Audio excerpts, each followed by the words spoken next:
Bom, pessoal, boa noite. Cada um pode se apresentar, tá? Eu vou começar pela Leida e depois vamos para a Ingrid, depois passamos pelo Marcos e o Ivonei fecha, falando um pouco com a questão da distribuição mesmo, tá? Leida, obrigado por estar participando. Por favor, se apresente a livraria e fala um pouco como é que foi a pandemia para vocês, os impactos dela, o que vocês mudaram, o que não mudaram, o que pretende continuar. Fica à vontade. Muito bem, Gustavo. Primeiramente, eu agradeço a oportunidade de estar aqui, falando com colegas mais experientes, do que eu aí no mercado livreiro. Muito obrigada por essa oportunidade. Eu sou Leida Reis, eu sou escritora, jornalista, fundei a Páginas Editora há 4 anos e meio, ela tem hoje mais de 200 títulos publicados, e em 2020, praticamente às vésperas da pandemia, eu abri a Livraria Páginas. Ela foi aberta exatamente 5 dias do lockdown em Belo Horizonte, ou seja, ela funcionou 5 dias, aí veio a ordem da prefeitura de fechar, e nós passamos a atender pelo WhatsApp, a gente nem tinha pensado nessa possibilidade, fizemos uma abertura, uma inauguração com programação, com sarau poético, contação de história, enfim, achando, que nós funcionaríamos sempre com eventos. Ela foi criada, nem era uma intenção de criar uma livraria, mas, na verdade, quando eu mudei a editora de endereço, eu aluguei uma pequena loja dentro de uma galeria, no bairro Padre Eustáquio, e aí veio a ideia, primeiro, de montar um showroom, e depois eu pensei, por que não trazer os livros de outras editoras também? Aí fiz um contato com uma distribuidora, então, assim nasceu a Livraria Páginas em março de 2020. E com a pandemia, então, nós passamos a trabalhar com o delivery, com as entregas pelo WhatsApp, com a divulgação, principalmente pelo Instagram, criamos o Instagram investimos bastante na divulgação dele, e, assim, no primeiro momento, a gente não pôde nem ficar na loja, tivemos que levar a loja para casa de uma funcionária, ela atendia por lá, ia à loja 2 vezes por semana para pegar os livros e entregar ou mandar por motoboy ou pelo correio, então era uma coisa, assim, bem complicada mesmo, foi uma ducha de água fria. Mas depois fomos nos adaptando, a esse sistema, em alguns períodos abrindo, em outros fechando. Em setembro do ano passado, fazendo um ano, eu contratei um profissional mesmo, um livreiro, e aí passamos a atender mais presencialmente. Hoje a gente está funcionando de 9 da manhã às 18 horas, presencialmente. Continuamos com o atendimento pelo WhatsApp, porque a gente acha que esse atendimento veio para ficar mesmo, Não é só a dificuldade de ir até a livraria, mas as pessoas querem essa facilidade, então as livrarias passaram a ter também esse atendimento. Embora o nosso esforço seja sempre de trazer as pessoas até a livraria, A gente está num espaço que é muito pequeno, a gente até fala que é a menor livraria de BH, mas é um espaço aconchegante, tem uma área externa, tem outras lojas, a gente alugou uma segunda loja, que é o Centro Cultural, também com a ideia de fazer lançamentos presenciais. Então, essa é a história da Livraria Páginas.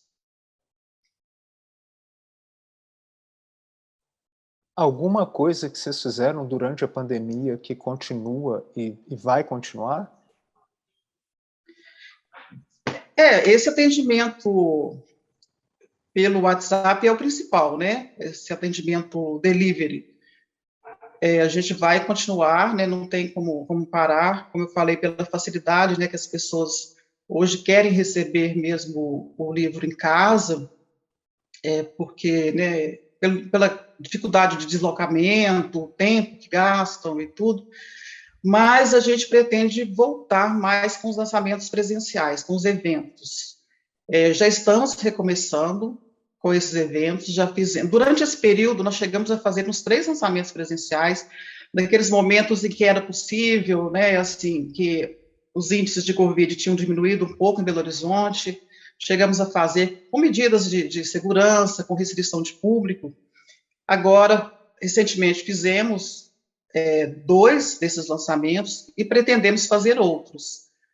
Então, assim, a gente mantém algumas ações da pandemia, né, desse período de pandemia, mas querendo que a livraria seja esse lugar de encontro presencial mesmo, essa é a nossa intenção, né, que as pessoas se encontrem ali, que a gente pegue principalmente as pessoas do bairro e dos bairros próximos, né, que seja uma referência para as escolas, as pequenas as escolinhas, né, as pequenas escolas e os leitores aqui do bairro Padre Eustáquio.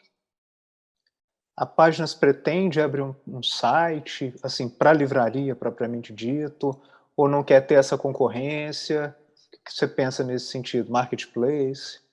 Nós temos até um site, nós chegamos a fazer um site da livraria, mas o site da livraria ele é mais complicado para alimentar, né?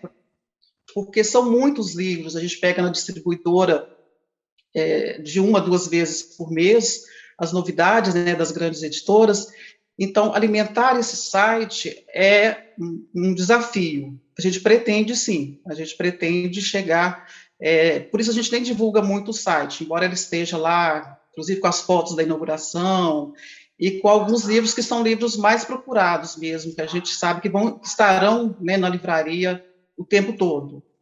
Mas ele não tem uma alimentação regular, mas para o futuro, sim, a gente pretende investir no site, no e-commerce. Tá bem. Obrigado, viu, Leida?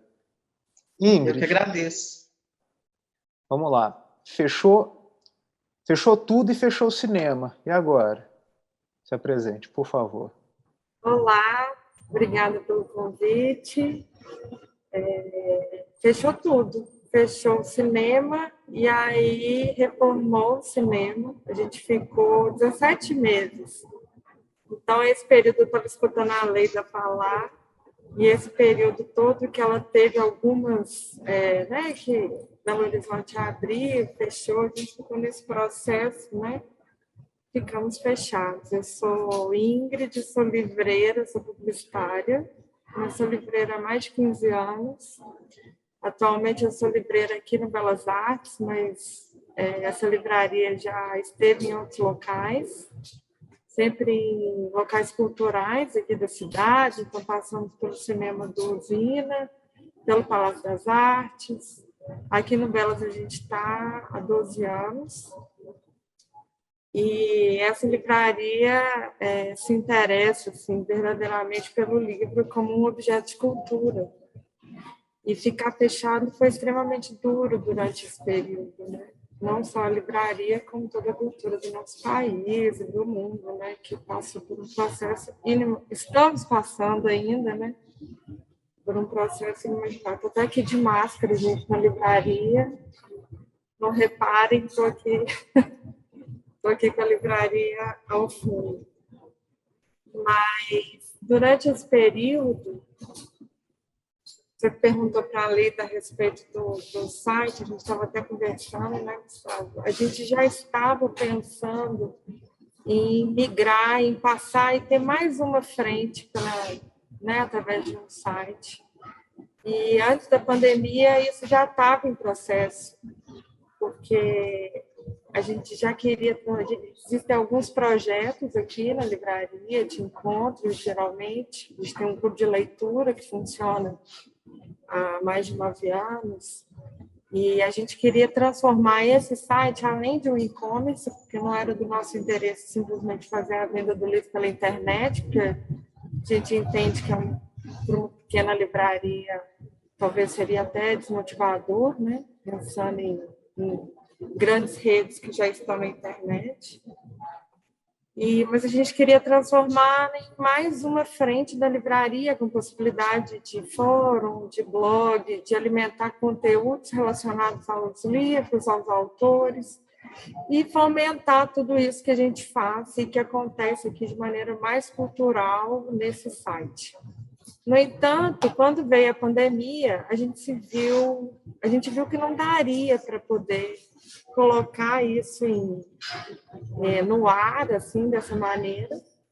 A gente passou um período de muita incerteza e o cinema ele passou por um processo de crowdfunding, então teve uma campanha de financiamento para poder ajudar e manter o cinema em pé. Então, assim, foi um período incerto, difícil. E aí o cinema fechou uma parceria com o Grupo Ânima, que fez a reforma do espaço, a gente reformou a livraria também. E agora, no dia 5 de agosto, a gente retomou as atividades. Durante esse período,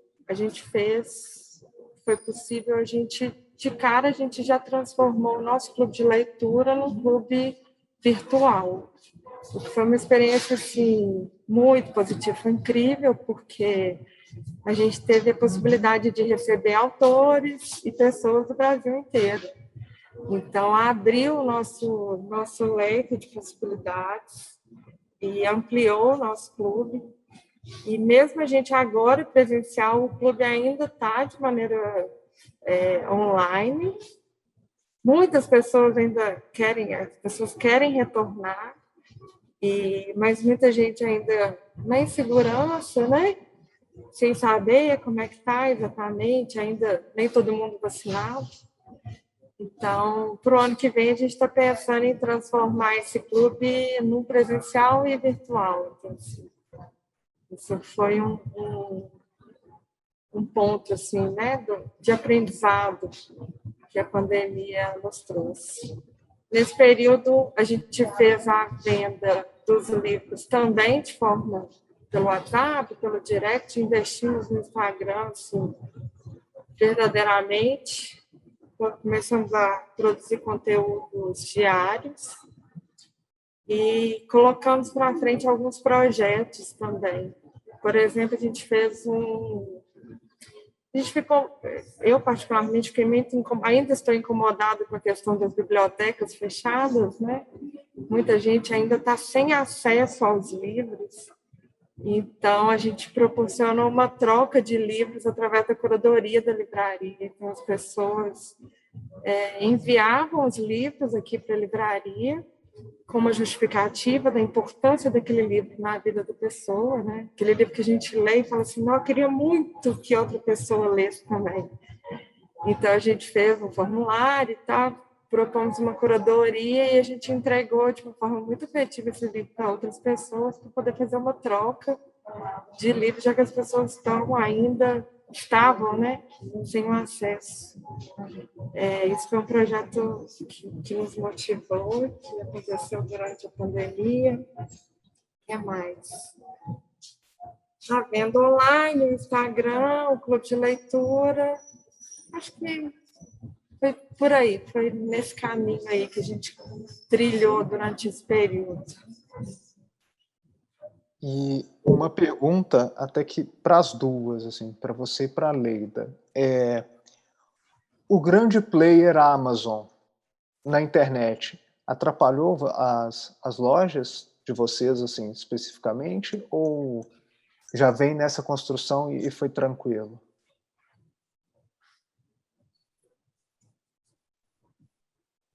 Gustavo, acho que sempre atrapalha, sim, a livraria física. Por exemplo, às vezes uma pessoa nos liga pedindo um livro e a gente procura, se a gente não tem na loja, né, a gente consulta a distribuidora, mas é muito mais barato a pessoa comprar pela Amazon, às vezes dá uma diferença assim, de 20%, 30%, então a gente acaba falando para ela, compra na internet, a gente nem fala compra na Amazon, né? Mas a gente fala compra na internet, porque não adianta. Eu pedi o livro, você pagar, às vezes a pessoa consegue comprar até com frete grátis, né? Não adianta. Então, não só a Amazon principalmente, mas outros players, né, grandes aí também, atrapalham, sim, as livrarias físicas, principalmente as pequenas, não há como negar isso. Eu acho que além de prejudicar, com certeza, né, é um fator muito crucial para as pequenas livrarias, mas mais do que isso, na minha opinião, esse tipo de negócio, ele afeta o mercado do livro de maneira, assim, brutal.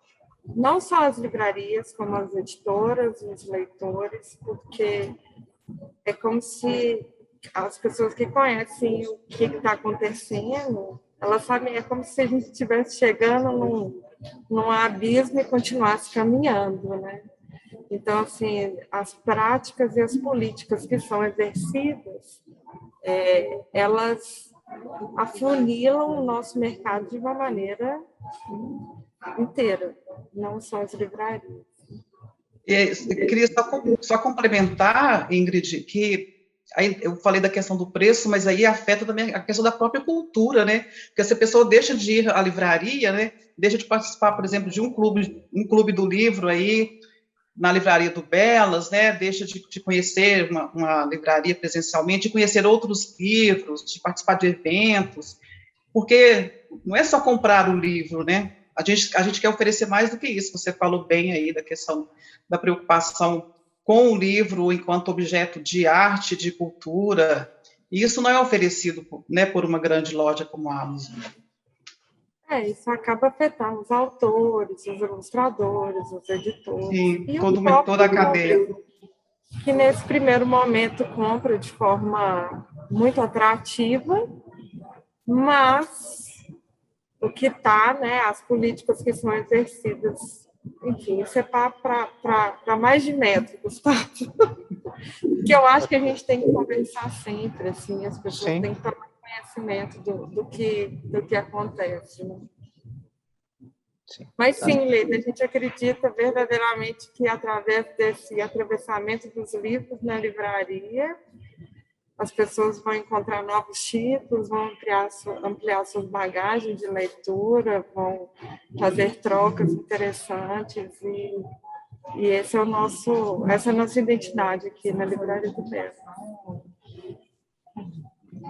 Obrigado, meninas. Marcos, o último a abrir foi o shopping. E aí? Bom, como as meninas já falaram bem aí, isso foi todo mundo já estava vendo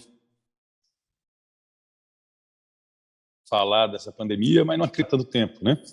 E, de fato, entre 20 de março de 20 até agora, em 21 de abril de 21, nós tivemos lojas que fecharam entre 110, 120 dias até mais de 6 meses, como aqui em Belo Horizonte. Então, foi muito difícil, nós tivemos que agir rápido, né? Diminuir as despesas, negociar com os shoppings, diminuir até um pouco a equipe, tentamos proteger a equipe ao máximo, mas tivemos que diminuir um pouco também. E os fornecedores negociamos rapidamente, combinamos de pagar o que estava a vencer a metade de uma vez e a outra metade esticar mais o prazo, para também não pesar para os editores, né? Vamos dizer, dividimos o problema aí com todo mundo e conseguimos passar razoavelmente. O ano passado, até agosto, o dinheiro só faltou, achamos que ia ser um ano negativo, até o fim do ano conseguimos recuperar e passamos o ano ainda ganhando quase nada, mas ainda no positivo. Então, e teve muito aprendizado, como nós falamos aí. A leitura entrou no comércio virtual em fim de 97, mas principalmente em 1998, até que em 1914, já vendo a crise que se desenhava, né, para 15 e 16, nós resolvemos reorganizar a empresa, fechamos algumas lojas deficitárias, abrimos outras melhores, continuamos crescendo com mais cuidado e, nesse momento, resolvemos fechar a loja virtual. Porque brigar só por preço não dá. Algumas multinacionais, como os que já citamos aí, a gente entende que o comércio, a venda do livro pela internet é boa, dá para achar livros, mas o que a gente não entende, não acha saudável, é quando empresas vendem os livros a preços com margem negativa abaixo do custo, né? Então, vamos dizer lá, um livro pega o preço de custo, aumenta aí R$ 3 só e dá um frete grátis que custa de 10 a 12, fora toda a despesa operacional. Todo mundo sabe que isso aí é um modo de burlar a lei de concorrência, né? E aí não é bacana, né? Quer dizer, se todo mundo trabalhasse com alguma margem, pelo menos com a margem positiva, e a loja virtual veio para ficar também. É igual também quando aconteceu videolocadora e outras coisas, mas o cinema continuou crescendo, exceto agora também na pandemia, né? E espero que volte aí pelo menos a maior parte. Quanto a nós, a partir de maio, que reabriu o comércio desse ano, a nossa loja veio voltando quase ao normal.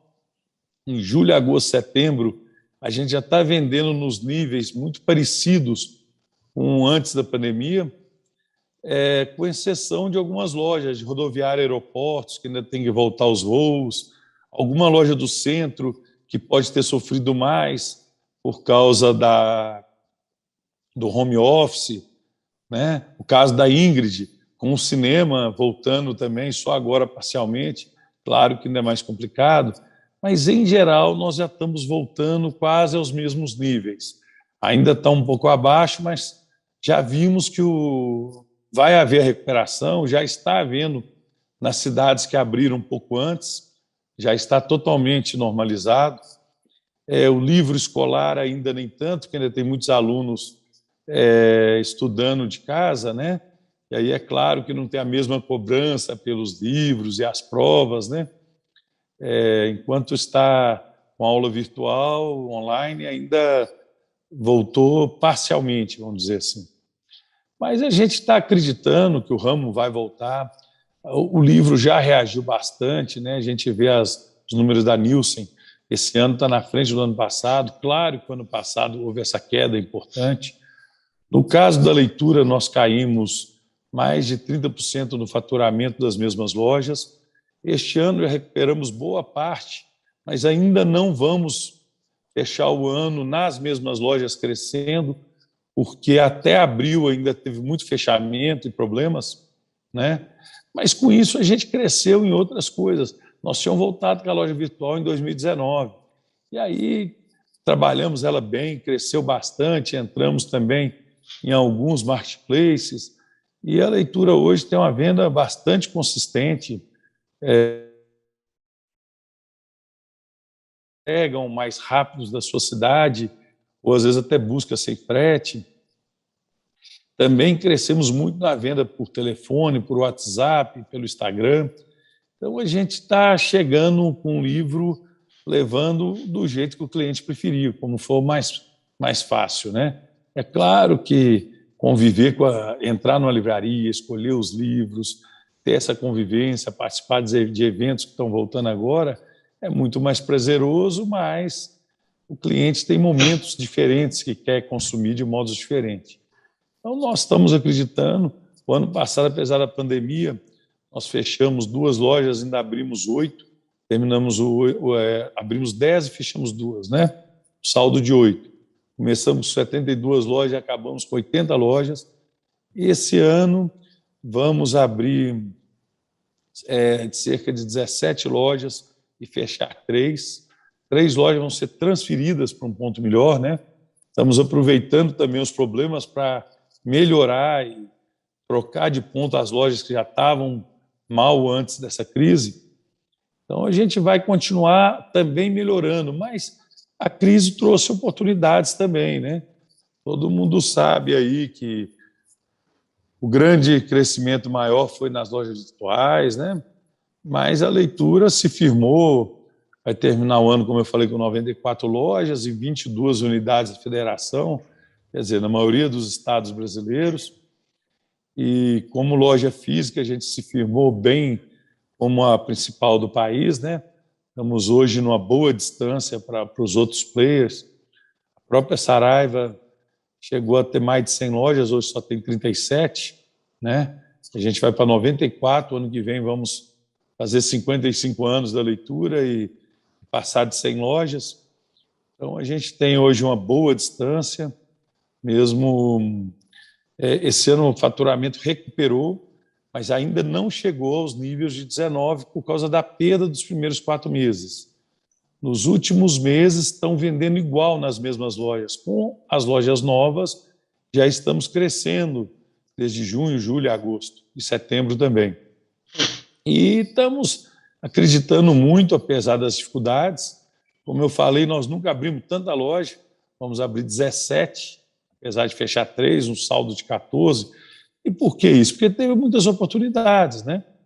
Outras redes fecharam várias lojas e, com isso, sobrou espaço para que a gente pudesse investir, e a gente acredita na recuperação do livro e das livrarias, e estamos investindo e estamos colhendo os bons frutos já nesse segundo semestre, principalmente.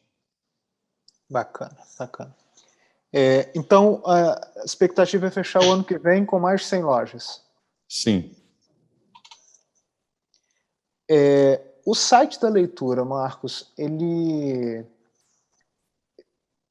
é dividido, assim, cada loja é um site, é tipo um marketplace ou não? Tem uma unidade que é a loja, um CNPJ da loja. Bom, vamos lá. A gente tem primeiro um CNPJ da loja virtual, que fica em São Paulo, próximo a Campinas. Mas nós decidimos não vender só pela central, e sim fortificar as lojas, até porque, se você faz uma venda para a região norte, nordeste, centro-oeste, o frete já é mais longo. Tem lugares que o frete pode demorar até 30 dias, por exemplo, no Amazonas, em Porto Velho, no Macapá, em cidades que nós estamos. E nós temos o livro lá. Então, a gente entrou, além de ter a venda pelo site, a gente vende também pelo nosso site e por outros marketplaces, como Mercado Livre, outras mais, estão começando também no Magalu, e aí tem B2W, né, loja americana. Então, nós temos vendas por vários modelos e as lojas vendem diretamente também. E fazem aquele trabalho de pode buscar na loja sem frete ou entrega em menos de 24 horas, uma entrega bem mais rápida, né, saindo da loja. É o diferencial, porque se a gente for fazer também a mesma coisa que tem players fazendo, que é crescer rápido vendendo com prejuízo, aí tem uma venda muito grande, mas é uma venda muito danosa para o mercado, para a economia. Quer dizer, parece bom você vender abaixo do custo e para o cliente à primeira vista, mas não é, que vai diminuindo a concorrência. Todo mundo sabe que essas práticas muitas vezes são até proibidas na maioria dos países, inclusive no Brasil. A prática de vender abaixo do que custou o produto com seu frete, né? Sim, sim. Obrigado, a venda, Marcos. Estamos vendendo muito bem, mas vendendo do modo correto, vendendo com margem, vendendo, claro que tem muita oferta, mas sempre, nunca vendendo com margem negativa. Isso que a gente procura fazer. Por isso que as lojas atendem para dar essa facilidade. Entendi. Bacana. Obrigado, Marcos. Ivonei, fechou tudo. As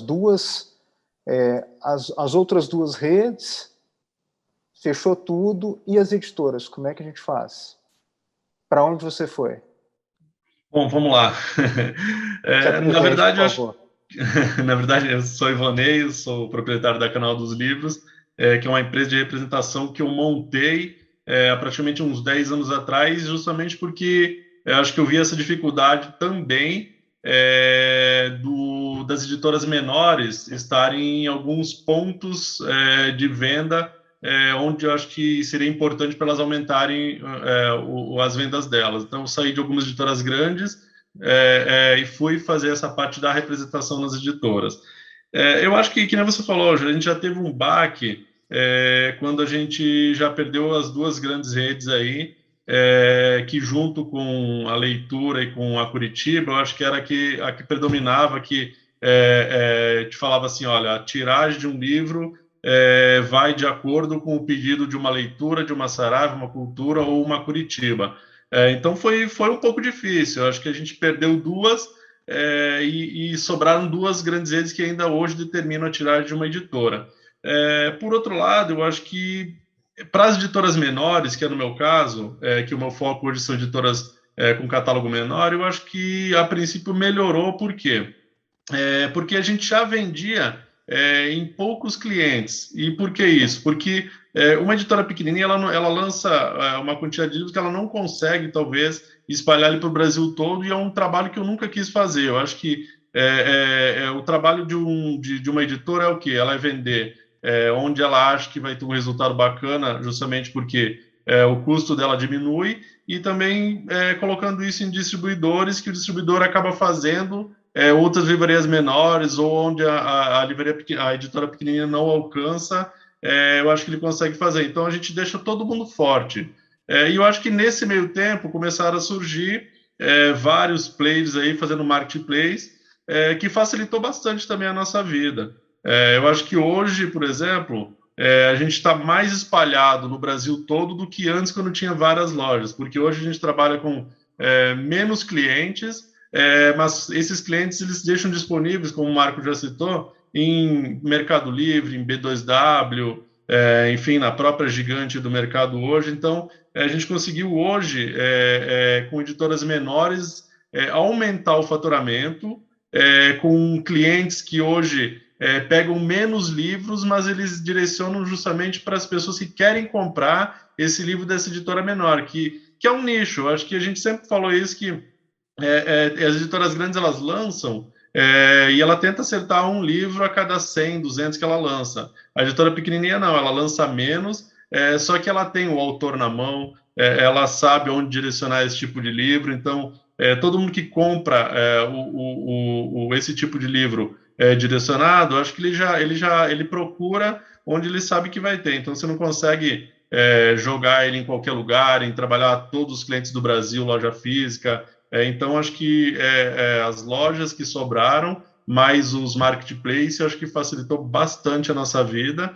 E por incrível que pareça, assim, todos os anos a gente, depois que acabou caindo, uma Saraiva, uma Cultura acabaram entrando em recuperação, todo mundo parou de fornecer, eu acho que o faturamento das editoras menores automaticamente aumentou, ao invés de diminuir, justamente por esse foco. Bacana, bacana. Obrigado. Bom, pessoal, alguém gostaria de fazer mais alguma consideração? Na verdade, desculpa, eu tenho mais uma pergunta para vocês.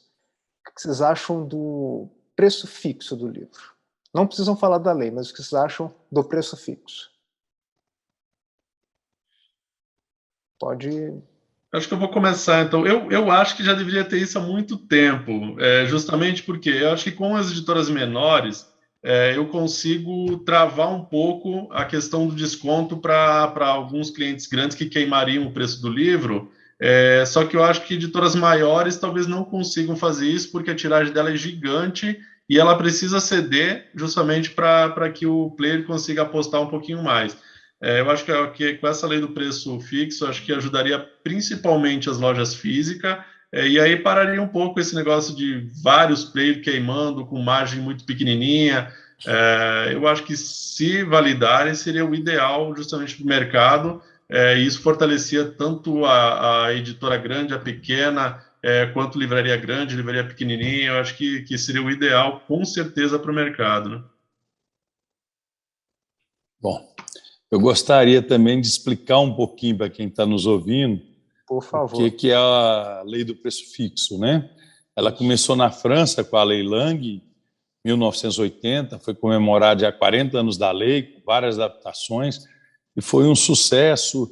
E em toda a União Europeia, maioria, acho que só tem 3 países da União Europeia só temos 3 países na União Europeia que não tem a lei do preço fixo, né? Com certeza a Inglaterra, acho que a Suécia e mais algum lá. mas está na França, Itália, Áustria, Espanha, Portugal, em quase todos os países da União Europeia. E ela, por um período, pode ser de 1 ano, 2 anos, ela proíbe o desconto nos lançamentos daquele período de 1 ano a 2 anos, e ela limita o desconto a 5% a 10%. No caso da lei do Brasil, que está correndo no Congresso há algum tempo, mas ainda não foi aprovada, lembrando que aqui também na nossa América Latina já tem lei igual funcionando há muitos anos na Argentina e no México, mas no Brasil ainda não foi aprovada pelo Congresso. Essa lei ela parece contra o consumidor, mas ela só proíbe o desconto nos lançamentos daquele 1 ano e limita o desconto em 10%. Mas nós temos 200 mil títulos vivos no Brasil.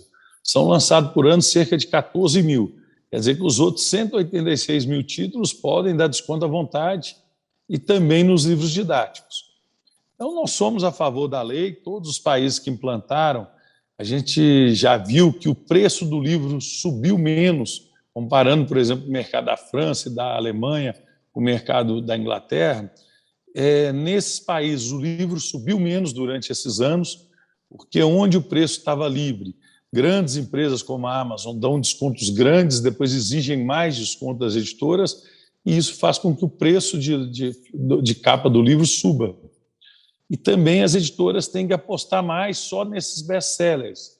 Isso diminui a diversidade de lançamento de livros nas editoras, que a gente chama de bibliodiversidade. E é claro também que diminuiu as livrarias, as pequenas editoras, há uma concentração de mercado e todos os países que implantaram a lei, eles estão felizes com a lei, renovaram a lei, e a gente acha que sim, que ela é muito boa para o mercado, ela só regula os livros durante o primeiro ano de lançamento para evitar que pegue os melhores livros, os lançamentos, e jogue tudo a preço de custo para depois, naquele site, vender outros produtos que não são livros, e prejudica muito o mercado livreiro, essa venda predatória. Obrigado, Marcos. Explicação. Marcos falou tudo aí, né, sobre a lei, eu também concordo. Só acrescentar que ela ajuda na questão da valorização do livro pelo próprio leitor, né?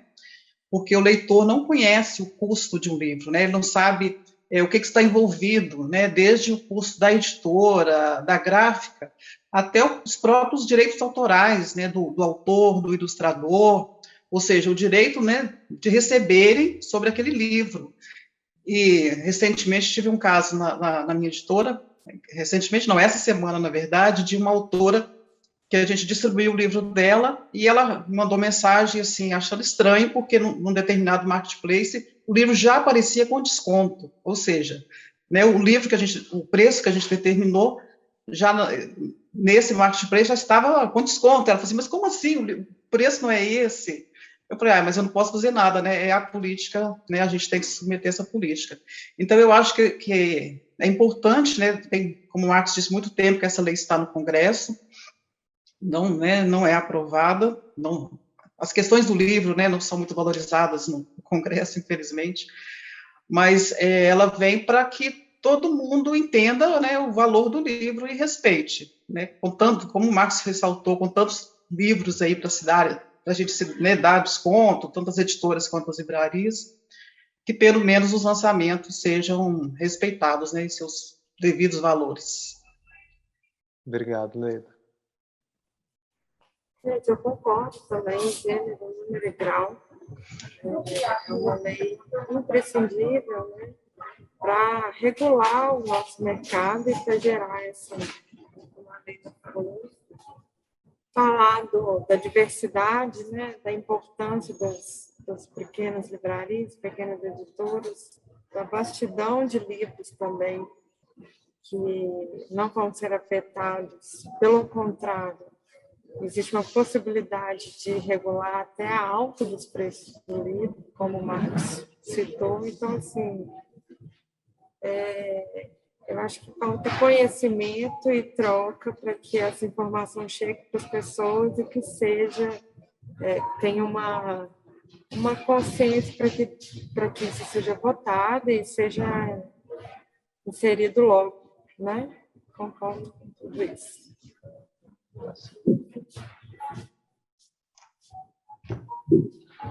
Gustavo, Pois não. perguntou se teria mais algum assunto. Eu lembrei de um assunto importante que nós não falamos, que Sim. seria esse novo imposto que o governo quer colocar no livro, né?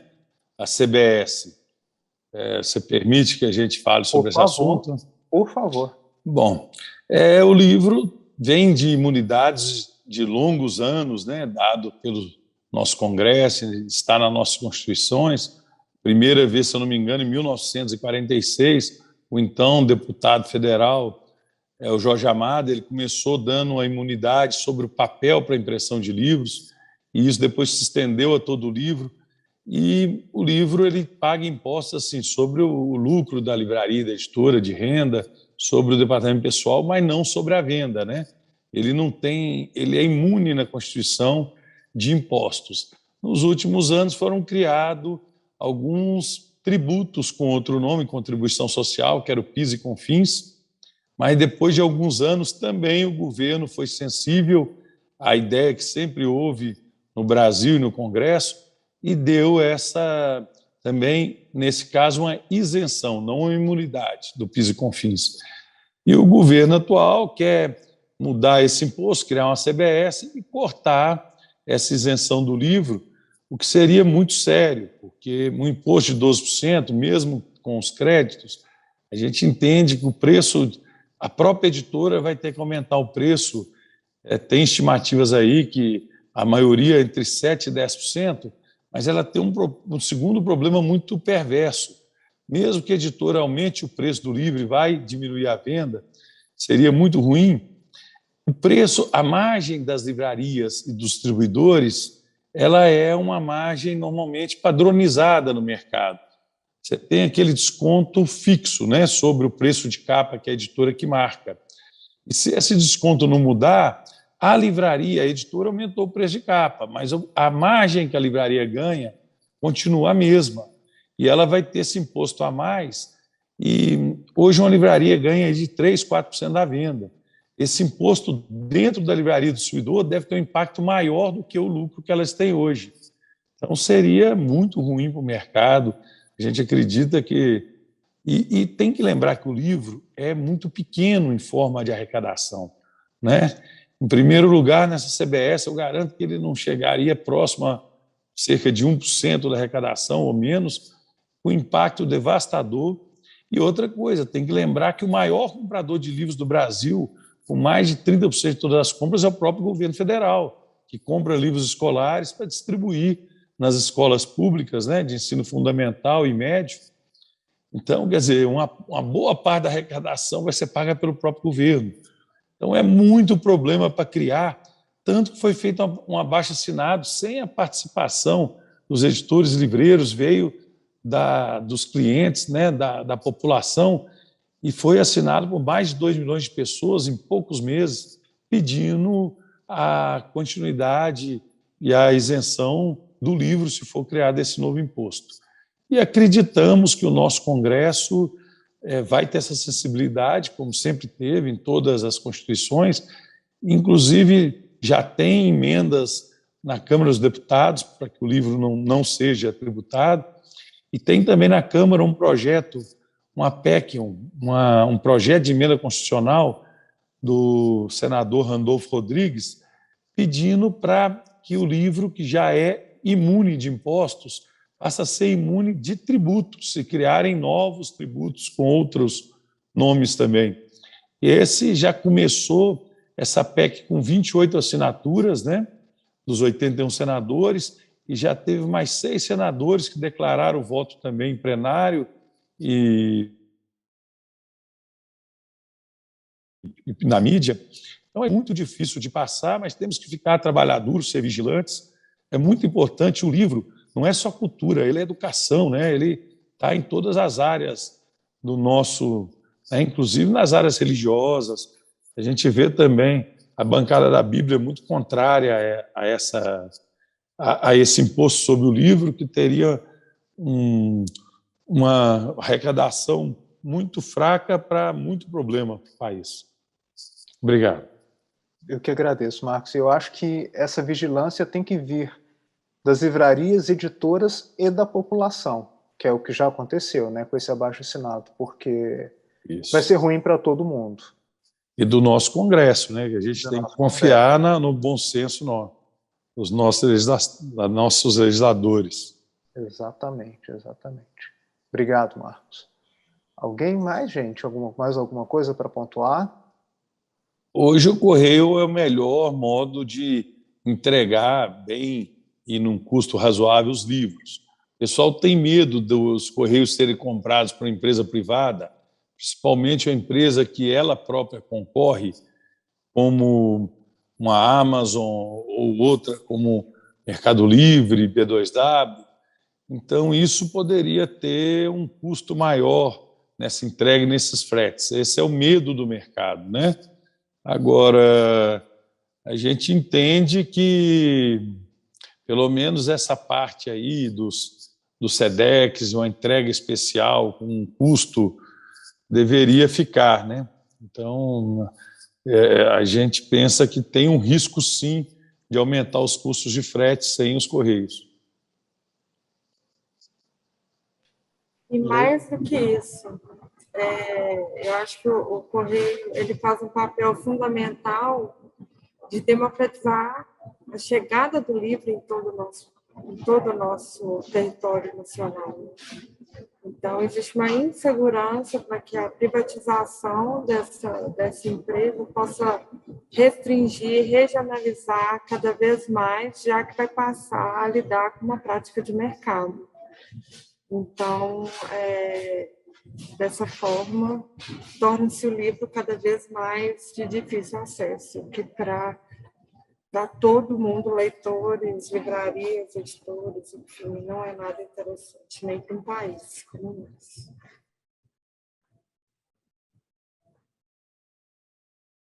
Leida? Você está sem áudio. Eu concordo que a privatização traz uma preocupação mesmo, porque, né, a gente não sabe que tipo de empresa compraria os Correios, né? Os Correios têm uma função pública mesmo, como a Ingrid falou, de fazer com que os livros cheguem a todos os pontos do país e por um preço acessível, né? No livro, por exemplo, tem o registro módico que a gente usa para mandar, que é um preço abaixo de um produto, de um outro produto, então tem uma facilidade que, principalmente para as pequenas editoras, é uma grande vantagem, né, mandar um livro com esse registro módico. Então, a gente não tem garantia de que uma empresa com fins comerciais puramente vá manter isso, né? Então, é uma preocupação, sim. Então, eu sou contra a privatização dos Correios. Ivonei? Eu acho que o que todo mundo comentou aí, acho que é isso mesmo. Acho que essa privatização ela pode prejudicar bastante, porque se ela for comprada por um dos grandes aí que o Marcos até comentou, com certeza ele vai sempre puxar para o lado dele. Então isso pode dificultar bastante a nossa vida, enfim, de todas as livrarias aí. Eu acho que não seria legal mesmo. Acho que do jeito que está, teria que melhorar algumas coisas, é lógico. Mas acho que, no geral, a gente está bem servido, sim. Lembrando que a gente faz parte a gente está fazendo parte de um projeto, né, no qual o Correio, infelizmente, está sendo sucateado. Então, eu não tô relatando aqui que existem melhorias que devem ser feitas, mas, assim, entre melhorias a serem feitas e uma privatização, tem um abismo enorme. Eu ia comentar exatamente o que a Ingrid disse, que assim, a gente precisa de investimento nos Correios, principalmente no registro módico, que é o que ajuda as editoras, mas também é um grande gargalo das editoras. Eu tenho um número que é uma média de 5% dos registros módicos que a gente envia, até porque os meus clientes estão muito no Nordeste, e são simplesmente extraviados. Então, ali você perde o frete, perde o livro e tem a insatisfação do cliente. Então, eu acho que tem um abismo, sim, entre a privatização e o sucateamento, mas a gente tem que chegar no meio termo e investir mais, principalmente nesse registro módico, uma vez que o SEDEX e o PAC funcionam muito bem. E até porque o SEDEX e o PAC têm concorrentes da mesma altura. O módico é o que não tem esse concorrente. Eu também agradeço aí muito o convite, né, e acho que foi muito bacana aí nossa troca de ideias, esse bate-papo aí, viu? Obrigado a todos vocês e obrigado a meus colegas aí também do ramo. Obrigado, Marcos. Obrigado. Pessoal, também quero agradecer, parabenizar, né, o Marcelo pelo CRIC, quero depois conhecer pessoalmente esse projeto, né, quem sabe poder participar também. Agradeço ao Marcos, a Ingrid, Gustavo... Ivonei. Desculpa.